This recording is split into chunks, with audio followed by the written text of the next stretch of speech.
Hi friends and viewers, నేను మీ SK times నుండి. ఈరోజు మీరు చూస్తున్నది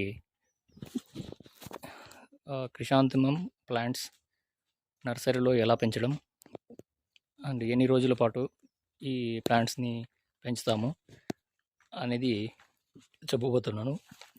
మొదటిగా ఈ ఈ ప్లాంట్స్ చూసుకుంటే వేసి టూ డేస్ అయ్యింది. 2 డేస్ ఇంకా 3 డేస్ అయింది.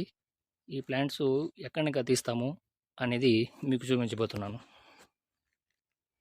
ఇదే ఫ్రెండ్స్ మన మదర్ ప్లాంట్స్ సెక్షన్. ఈ మదర్ ప్లాంట్స్లో మేము డిఫరెంట్ కలర్స్ ప్లాంట్స్ని ప్లాంటింగ్ చేసి లైటింగ్ కూడా వేసి, డైలీ లైటింగ్ అనేది నైట్ టైంలో వేయాలి. వేస్తే ఈ ప్లాంట్స్ నుండి మొగ్గ అనేది రాకుండా ఉంటుంది, ఆ బొడ్ అనేది ఫామ్ కాకుండా ఉంటుంది. అప్పుడు మనకు కావాల్సిందే ఇలాంటి స్టెమ్ని కట్ చేసి మేము క్రేట్లో వేస్తాం.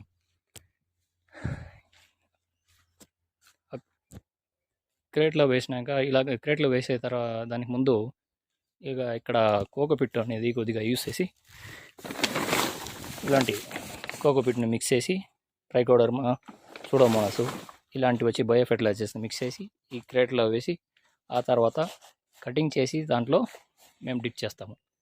ఈ డిప్ చేసే దాని ద్వారా ఈ డిప్ చేసిన తర్వాత నియర్లీ 20 to 25 డేస్ వచ్చి ఈ ప్లాంట్స్ అంతా బాగా గ్రో అవుతుంది.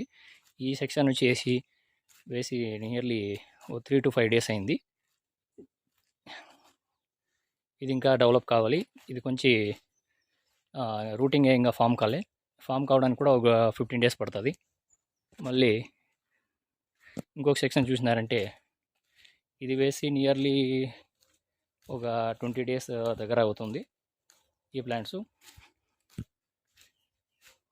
వేసి 20 డేస్ దగ్గర అవుతూ ఉంది. ఇది వెల్ రూటెడ్, మంచిగా రూటింగ్ అయి ఉంటుంది. ఇలా మంచిగా రూటింగ్ అయి ఉంటుంది. ఇది 25 డేస్ అయిన తర్వాత మేము సెల్ చేస్తాము. ఈ సెల్ చేసిన దాన్ని తీసుకుపోయి ఇలాంటి గ్రీన్ హౌస్లోనో లేదంటే బయట కూడా పెట్టి పెంచి దాన్ని కట్ ఫ్లవర్స్ ద్వారా యూస్ చేస్తారు. మా దగ్గర nearly white, yellow, pink, orange, centre black, green button, red, purple ఇలాంటి కలర్లంతా అవైలబుల్గా ఉంటుంది.